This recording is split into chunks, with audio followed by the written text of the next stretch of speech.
Welcome to Rajasthan GK training. दोस्तों स्वागत है आप सभी का राजस्थान जीके ट्रेनिंग के इस यूट्यूब चैनल पर। जो भी पशु परिचर भर्ती परीक्षा पीटीटी बीएसटीसी की तैयारी कर रहे हैं उन सभी का आज के इस महत्वपूर्ण वीडियो में स्वागत है। दोस्तों ये अपना राजस्थान जीके का 45वां मॉडल पेपर है। जी हाँ साथियों, 45वां मॉडल पेपर है। अब तक अपन ने 44 मॉडल पेपर हल कर लिए हैं। ठीक है, मैं हाजिर हूं आपके लिए 45वें मॉडल पेपर के साथ राजस्थान जीके का नवीनतम सिलेबस पर आधारित बहुत ही शानदार ढंग से बनाया गया 40 प्रश्नों का मॉडल पेपर तैयार है दोस्तों, ऑथेंटिक प्रश्नों के साथ। ठीक है, तो चलिए आज के इस मॉडल पेपर की शुरुआत करते हैं। बस आपसे एक छोटी सी रिक्वेस्ट है कि आप इस मॉडल पेपर को बीच में ना रोके, अंत तक जरूर देखिए, क्योंकि अधूरा ज्ञान बहुत ही खतरनाक होता है। आप या तो वीडियो को देखें ना फिर देखें, तो आप इसको पूरा देखकर जरूर जाएं, ये मेरी गारंटी है दोस्तों। ठीक है, भीड़ का हिस्सा ना बने, भीड़ किस लिए हो रही है उसका हिस्सा जरूर बने। ठीक है, तो चलिए बिना किसी विलंब के शुरू करते हैं। तो पहला प्रश्न है दोस्तों, मत्स्य जनपद का सर्वप्रथम उल्लेख किस में मिलता है? तो दोस्तों मत्स्य जनपद का जो सर्वप्रथम उल्लेख है साथियों, वो अपने किस में मिलता है वो आपको बता दूं मैं। ऋग्वेद में मत्स्य जनपद का सर्वप्रथम उल्लेख मिलता है देखने को। ऋग्वेद में, किसमें? ऋग्वेद में। ठीक है, चलिए धड़ाधड़ मैं अपने प्रश्नों का रखूंगा और आपको मन में उसके उत्तर को सोचना है, और मैं हाथ के हाथ उस प्रश्नों का उत्तर भी देता रहूंगा, क्योंकि मैं चाहता हूं दोस्तों कि आपका सबसे कम समय व्यतीत हो। ठीक है, यानी कि पढ़ाई में ज्यादा लगे, ये भी एक पढ़ाई है। ठीक है, अपन प्रैक्टिस कर रहे हैं प्रश्नों की, लेकिन इसमें भी अपन कम से कम समय दें। ठीक है, लगभग मैं आपको 10 मिनट में 10-15 मिनट में इस मॉडल पेपर को कंप्लीट करवा दूंगा। ठीक है, तो चलिए बिना किसी विलंब के अगले प्रश्न की ओर चलते हैं। दूसरा प्रश्न है कि राजस्थान के निम्नलिखित राज्यपालों में से किसकी मृत्यु पद पर रहते हुई, यानी कि ऐसे कौन से राज्यपाल हैं जिनकी मृत्यु पद पर रहते हुए हुई है? तो वो हैं श्री दरबारा सिंह। बिल्कुल, श्री दरबारा सिंह है एक तो, और दूसरे हैं निर्मल चंद जैन। जी हां, निर्मल चंद जैन। और तीसरे हैं श्री शैलेंद्र कुमार सिंह। कौन से हैं? श्री शैलेंद्र कुमार सिंह, यानी कैलाशपति। जो कैलाशपति ये मिश्र हैं, इनकी मृत्यु पद पर रहते हुए नहीं हुई थी, ये रिटायरमेंट हो चुके थे। ठीक है, तो ऑप्शन नंबर जो 3 है, यानी कि ऑप्शन नंबर सी है, वो राइट आंसर आ जाएगा। श्री दरबारा सिंह, श्री निर्मल चंद जैन, श्री शैलेंद्र कुमार सिंह। ठीक है, श्री दरबारा सिंह, श्री निर्मल चंद जैन, श्री शैलेंद्र कुमार सिंह की मृत्यु, राज्यपाल थे ये तीनों के तीनों ही, और इनकी मृत्यु पद पर रहते हुए हुई थी। ऐसा नहीं है एक साथ तीनों ही थे, नहीं भाई, अलग अलग समय पर थे, लेकिन इनकी मृत्यु पद पर होते हुए हुई थी। ठीक है, चलिए अगला प्रश्न है दोस्तों, और अगला इंपॉर्टेंट प्रश्न माना जाता है दोस्तों, कि निम्नलिखित में से कौन सी बावड़ी और स्थान सम्मिलित है, यानी कि कौन सी सम्मिलित है, इसके बारे में बताना है। और बहुत ही इंपॉर्टेंट प्रश्न है भाई। झाली बाप की बावड़ी सीकर में नहीं है। ठीक है, नौलखा बावड़ी जयपुर में नहीं है, और त्रिमुखी बावड़ी चूरू में नहीं है, लेकिन ऑप्शन नंबर ए है चांद बावड़ी तो आबानेरी दौसा में है। ठीक है, तो ऑप्शन नंबर ए ही अपना राइट आंसर आ गया। चलिए अगले प्रश्न की तरफ चलते हैं। अगला चौथा प्रश्न है, निम्नलिखित में से कौन सा खनिज और खान सम्मिलित नहीं है? कौन सा खनिज और खान सम्मिलित नहीं है भाई? सीसा और जस्ता राजपुरा दरीबा का है, बिल्कुल। मैग्नीज काला कूटा का है, बिल्कुल। लोह अयस्क डाबला का है, लेकिन तांबा लीलवानी का नहीं है, तांबा लीलवानी का बिल्कुल ही नहीं है, तो ऑप्शन नंबर डी अपना राइट आंसर आ जाएगा। चलिए अगले प्रश्न की तरफ चलते हैं। वाकल, मेशवा और हथमती सहायक नदियां किसकी है? बिल्कुल बिल्कुल इंपॉर्टेंट प्रश्न बन जाता है। वाकल, मेशवा और हथमती सहायक नदियां हैं, शायद मेरे हिसाब से तो ये अपने साबरमती नदी की सहायक नदियां हैं, वाकल, मेशवा और हथमती। जी हां दोस्तों, राजस्थान की नदियों से संबंधित, अफवाह तंत्र से संबंधित ये सहायक नदियां कई बार पूछता है, तो आपको याद रखना है वाकल, मेशवा और हथमती सही है सहायक नदियां, साबरमती की सहायक नदियां हैं। आशा करता हूं आपको याद हो गया होगा।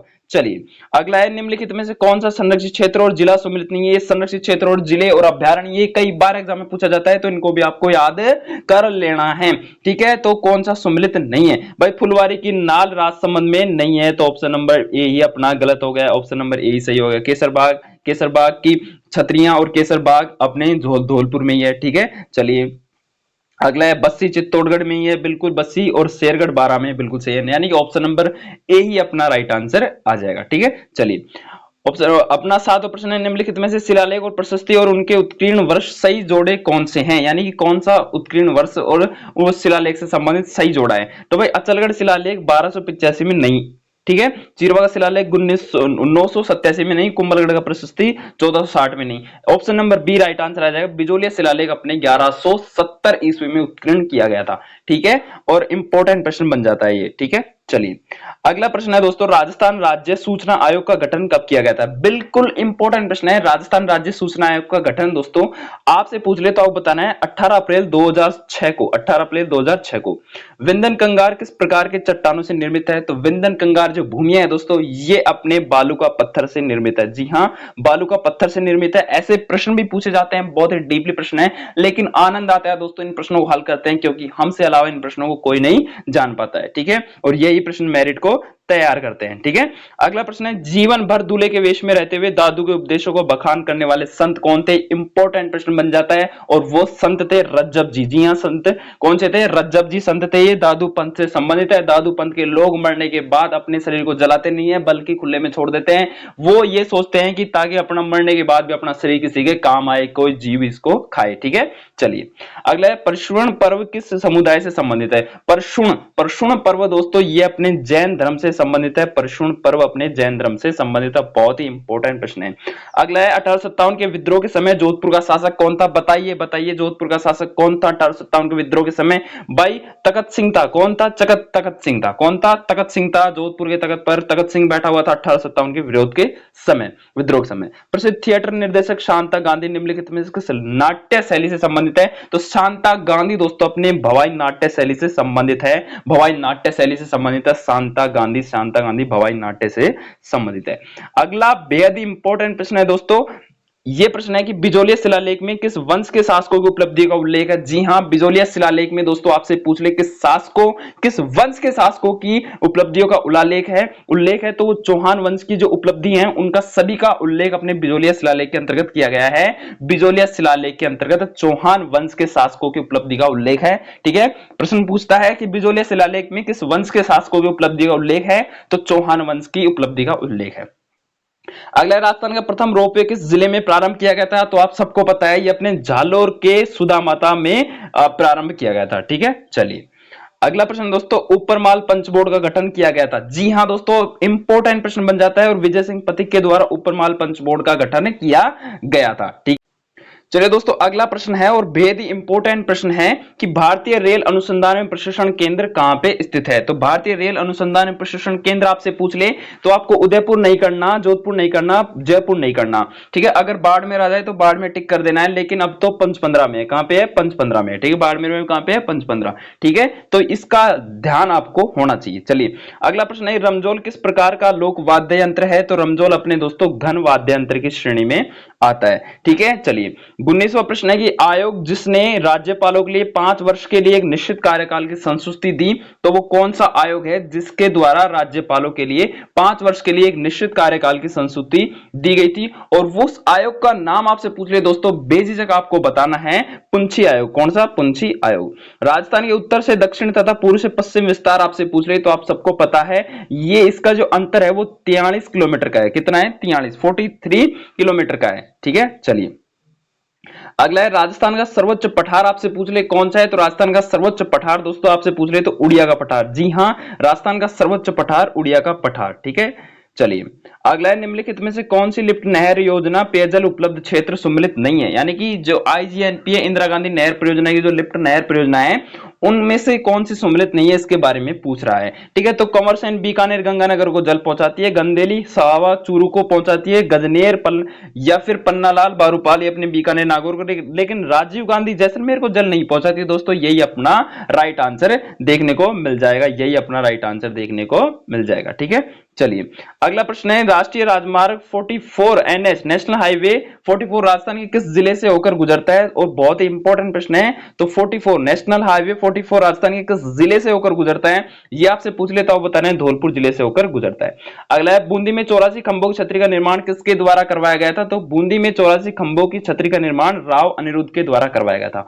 गोसुंडी शिलालेख किस भाषा में लिपिबद्ध है? तो गोसुंडी शिलालेख दोस्तों अपने किस भाषा में लिखा गया है? आप सबको पता है संस्कृत भाषा में लिखा गया है। ठीक है, चलिए अगला प्रश्न बहुत इंपॉर्टेंट है, ओडियू राजस्थान लोक जीवन के किस अवसर पर संबंधित है? तो ओडियू एक गीत है दोस्तों, आप सबको पता है। ठीक है, तो यानी कि एक पुत्री विवाह पर पुत्री विवाह का विदाई गीत है ओडियो थारी ओडियो घनिया ओडियो मतलब याद, ठीक है। हुडा सम्मेलन किस आयोजित होता है, मतलब ये हुडा सम्मेलन किस वर्ष आयोजित हुआ था, तो हुडा सम्मेलन आप सबको पता है 1734 में आयोजित हुआ था, ठीक है।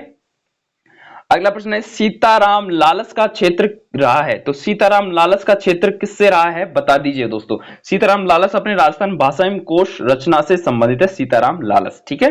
चार चौमा का शिव मंदिर किस जिले में स्थित है दोस्तों। चार चौमा का शिव मंदिर आपसे पूछ रहे तो कोटा में है, कहां पे है, कोटा में। बेहद इंपॉर्टेंट प्रश्न है, कोटा में है चार चौमा का शिव मंदिर। अगला प्रश्न राजस्थान में भेड़ किस नस्ल को भारतीय मोरिनो कहा जाता है, यानी भेड़ की किस नस्ल को भारतीय मोरिनो कहा जाता है, सबको पता है चोकला नस्ल को भारतीय मोरिनो कहा जाता है, भेड़ की चोकला नस्ल को। इंपॉर्टेंट प्रश्न बन जाता है, ठीक है।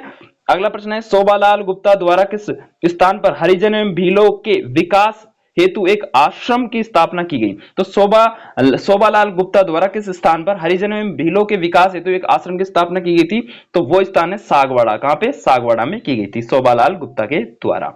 चलिए अनुप्रस्थ बालू का टीले राजस्थान के किस जिले में देखने को मिलते हैं, तो अनुप्रस्थ बालू का टीले दोस्तों अपने बीकानेर और गंगानगर जिलों में देखने को मिलते हैं दोस्तों। चलिए अगला और बेहद ही इंपॉर्टेंट प्रश्न बन जाता है कि कंदोरा आभूषण स्त्रियां शरीर के किस भाग में पहनती है, तो कंदोरा आभूषण अपने कमर में पहनती है स्त्रियां, ठीक है। इंपॉर्टेंट है ये भी प्रश्न। अगला प्रश्न है कि कोटा के किस शासक के काल को कोटा स्कूल की चित्र शैली का उत्कृष्ट काल या स्वर्ण काल माना जाता है, और वो है अपने महाराव उम्मेद सिंह फर्स्ट के शासनकाल को, ठीक है। जब से महाराव उम्मेद सिंह फर्स्ट का शासनकाल शुरू हुआ है चित्र शैली का उत्कृष्ट काल माना जाता है, ठीक है। चलिए अगला है महाराणा सांगा के किस युद्ध में बाबर की सेना को हराया, यानी महाराणा सांगा ने किस युद्ध में बाबर की सेना को हराया था, तो आप सबको पता होगा बयाना के युद्ध में हराया था, फेमस युद्ध है राजस्थान का। अगला है कि राजस्थान में निम्न में से कौन सा उर्वरक खनिज है, तो राजस्थान में कौन सा उर्वरक खनिज सबसे ज्यादा पाया जाता है, आप सबको पता है भाई जिप्सम पाया जाता है, पायराइट पाया जाता है, रॉक फास्फेट पाया जाता है, यानी उपरोक्त सभी इसका राइट आंसर आ जाएगा, ठीक है। चलिए 37वां प्रश्न है कि राजस्थान लोक सेवा गारंटी अधिनियम 2011 का उद्देश्य क्या है। इसका प्रमुख उद्देश्य पारदर्शिता लाना है, शिकायत निवारण यंत्र उपलब्ध करवाना है, सेवा प्राप्ति का अधिकार देना और उपयुक्त सभी, इसका राइट आंसर आ जाएगा राजस्थान लोक सेवा गारंटी अधिनियम 2011 की उद्देश्य। इंपॉर्टेंट प्रश्न बन जाता है राजस्थान को नर्मदा नदी का कितना हिस्सा प्राप्त होता है, तो राजस्थान को नर्मदा नदी का हिस्सा आपसे पूछ ले तो 0.50 MAF प्राप्त होता है, ठीक है। 0.50 याद रखना है, ठीक है, सरल भाषा में 0.50 याद रखना है, ठीक है।